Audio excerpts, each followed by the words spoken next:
My name is Kelly Wanless. I am a public relations contractor, mainly for technology companies, but I also have some smaller clients, and one of them is the Huntsman Cancer Foundation. And the moment I sat down with Linda, I knew that she would be an ideal candidate for a Woman of the Year award right away. She is an inspiration to anyone. She's positive, always positive. She's had 4 types of cancer, 7 kids, and any time that I've met her or anyone that I've talked to who knows her always says she has a smile on her face. Her line of t-shirts are another form of inspiration for others out there and that are suffering from cancer and that are trying to fight the disease.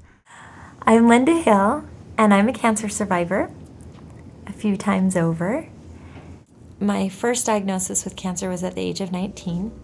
I was diagnosed with Hodgkin's disease, which is lymphoma cancer, and it was pretty far gone. It was stage 3B, and they pretty much, back in 1980, nowadays I don't think it would be that concerning because there's so much more treatments, but in 1980, they pretty much just told my parents, do something with her that she's always wanted to do. And my parents and and my brother were a very close family, and they just said that's unacceptable. We're not going to do that. We're going to do what we can do. I had 14 months of chemotherapy and radiation treatments, and they also removed my spleen, and I was in remission, so life is good. Without a spleen, anytime I'm sick, I definitely need to go into the doctor if I have fever. And I was sick, and I actually had strep throat, and the doctor was just examining my glands here, and he just felt around and he said, you have a large mass in your thyroid. And I was very surprised, and I was, wow, really? And several biopsies later, I had thyroid cancer. My left lobe was all tumor, and the right lobe was half tumor. So there was no question, the whole thing had to come out. And so I had my thyroid removed. My third diagnosis probably was the hardest one, because I was in there being checked for the Hodgkin's disease. They're always checking me for that to come back. And they discovered a leak in my heart, and so they ordered a CAT scan for the leak in my heart, and they actually found a mass in my liver. And that was pretty scary, because of course when it's in your liver, that's scary. And so they ordered the PET scan, which is the scan to determine whether or not you have cancer. They put the radioactive dye in your system, and so when you look at this PET scan, cancer cells are just lit up. They're just bright. And so they did the PET scan. Well, nothing was in my liver. My liver was probably just, it was just a little blob of fat, probably from eating a box of Ho-Hos a day. But the PET scan showed my left breast was just lit up like the 4th of July.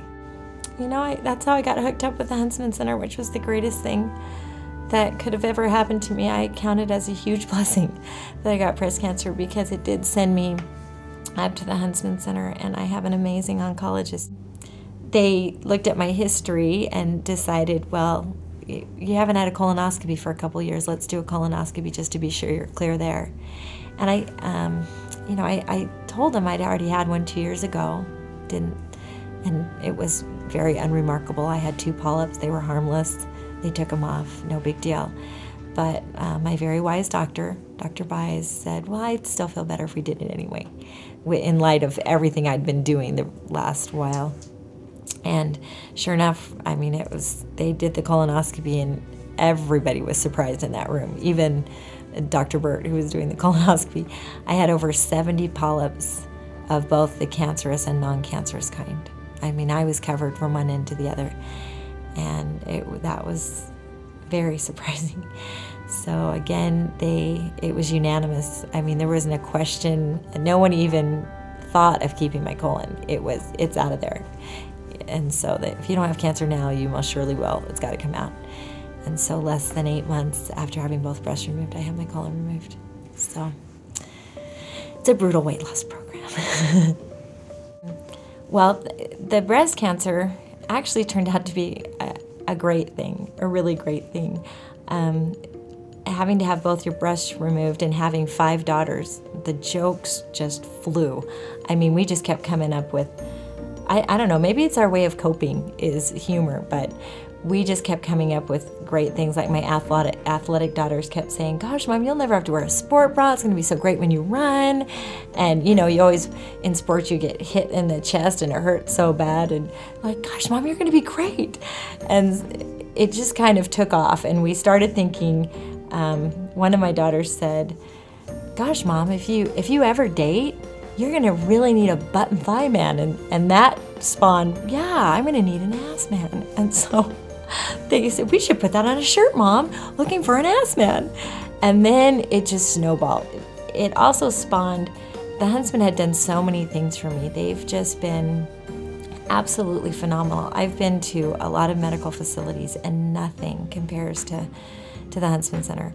And they've been so great. I wanted to have a way of giving back, but you know, I'm like everybody else in the world. We live paycheck to paycheck. I can't just write a $10,000 check or $1 million check. And so I thought, well, let's make these shirts and then we'll, you know, we can take the proceeds and give it to the Huntsman Cancer Institute. And so that's how the whole thing got started, was totally with the breast cancer. And then when I got my colon out, it prompted this shirt. You know, I lost my colon, but I'm still full of crap. And so then we just broke out into all these cancers, and it's been the funnest thing. And when I think of all the experiences that it has brought to me and to my family, it's, you know, I always tease, you know, my boobless life has been great, you know. My boobs were holding me back. When we named our company, the name came to me when I was talking to just an acquaintance, and they were completely freaked out that I'd lost both my breasts. And I was kind of taken aback. I was kind of shocked at how upset they were that I'd lost my breasts. And I said, you know what, it's okay. I'm so much more than a boob. It's okay. And then it just hit me, and I thought, that's it, so much more. Because we are so much more than our body parts. You know, when we talk about people that we love, we don't, you know, we always say, oh, they're cute and they're talented, but we never talk about if they have their breasts or not, or if they have their colon or not. It's just not relevant. It's not, you know, my thyroid didn't give me my love to dance, and my breasts didn't give me my, you know, my love for my friends and family, and my colon didn't give me faith in God. So it's, you know, we're so much more than that, and that's where the name came from. And then we have a logo girl that I absolutely love that my daughter Molly designed, and it's me going like this, and she has no boobs and a big butt, and I love that because it's just somebody jumping up and down that we're so much more. So